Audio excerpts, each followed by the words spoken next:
7:45 in the morning, day 6. Getting ready to leave Mountain Crossing. Spent the night last night at Blood Mountain Cabins.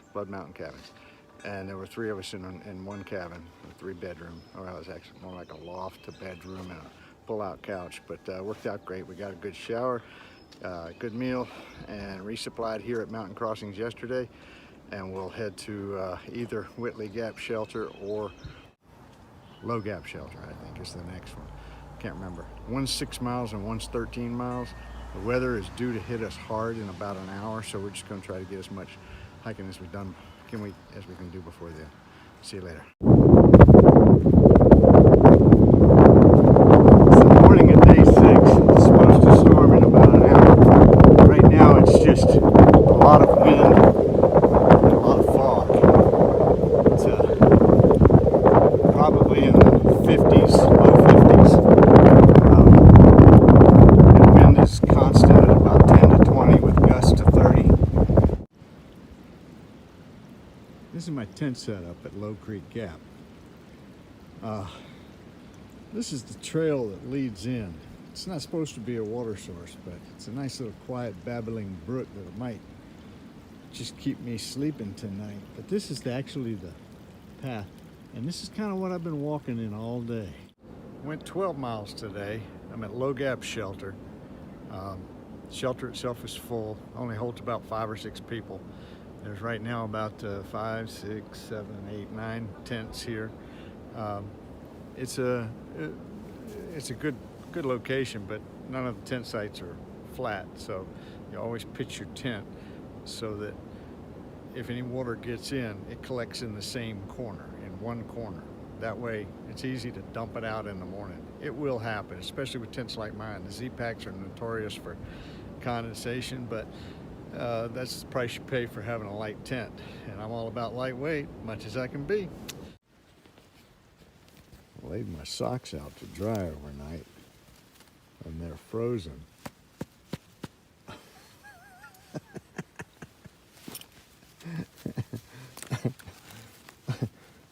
Frozen to each other.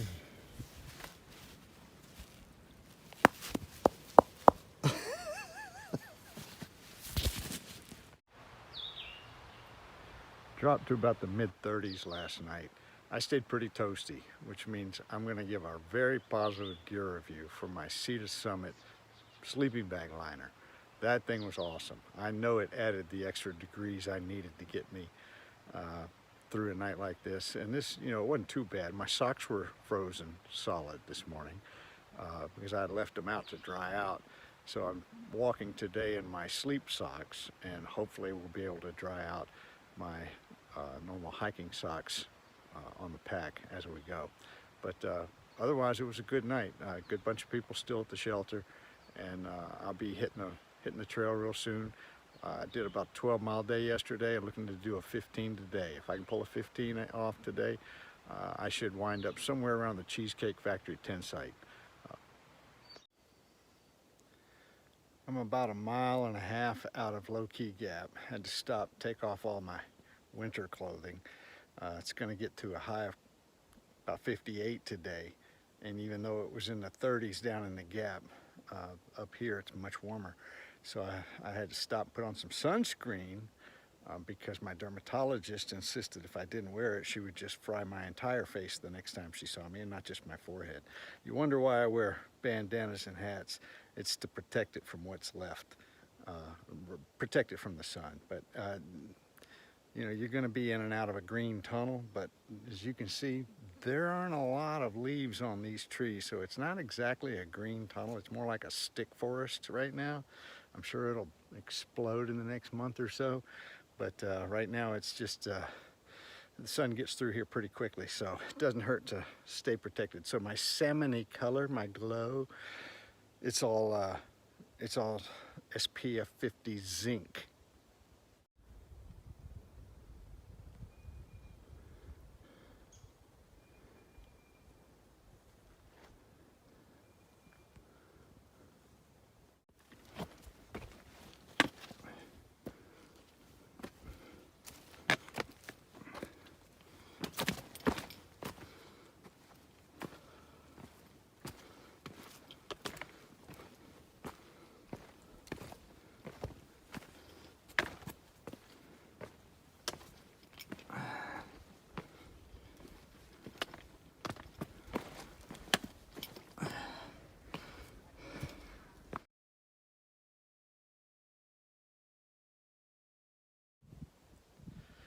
Okay, tonight I'm at Cheesecake, not Cheesecake, Cheese Factory tent site. There's no shelter, there's no privy. There is a water source about 1/10 of a mile off the campsite. It's kind of on the top of a mountain, or maybe on the side of a mountain. It's really hard to tell anymore. One way or the other, I did about 14 miles today. I'm at mile 56.2, I think, on the actual AT. That doesn't include the 8.5, almost 9 miles that I did on the approach trail. But it's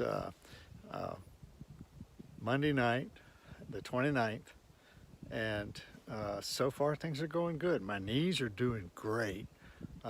They just went away. Whatever it was, it just went away. And so now it's a little bit my left ankle and some my right shoulder, but that's kind of the way it works. You know, I'm waking up muscles that I haven't used in 20 years. So with any luck, it'll be a nice cool night. We've had a clear day. It was great hiking all day, great weather all day today. And I'll have another gear review for you in the... I'm at Cheesecake Factory. It's about 7 o'clock in the morning. I'm rolling up a little bit slower today. Had a great day of hiking yesterday. Made about 14 miles, and a good night's sleep. It's 43 degrees right now, and it's going to stay pretty much in the low 40s all day. So I will probably only make about 7 miles today. We're expecting a big storm tonight and all day tomorrow. I will hike tomorrow about 6 miles and then take a shuttle into Hiawassee to spend one night in a hotel and dry out after the storm, get my laundry done, get resupplied one more time. Everything's been really well. I'm with a good group. I'm meeting a lot of interesting people. They come from all walks of life. It's a pretty interesting community, I would say. I'm going to give you one quick gear review. My Trekology pillow.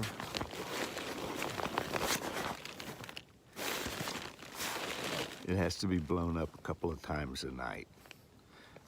I've only used it maybe 12, 13 times on the trail. I've done almost 300 miles in shakedowns, and out of that, maybe only spent the night out and used that pillow maybe a dozen to 15 times max. And this trip, all of a sudden, it's got a slow leak. So I don't know. I mean, I could probably get it patched. It's probably not that big a deal. It just kind of disappointed me that, 1 o'clock in the morning, and again at 5, I'm blowing it back up. But that's just a quick observation. I'm sure it's no big deal.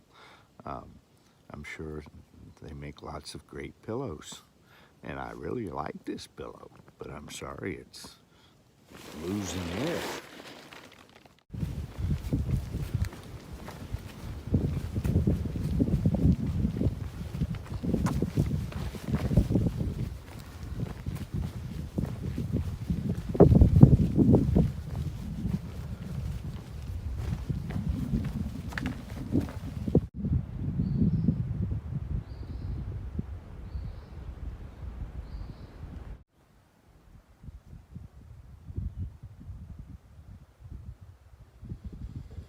This is Knob Hill, second big mountain today. First one was Trey. This is the last big mountain I got to cross. After this, I'll spend the night at Black Creek Shelter, possibly grab a shuttle into Hiawassee tomorrow morning.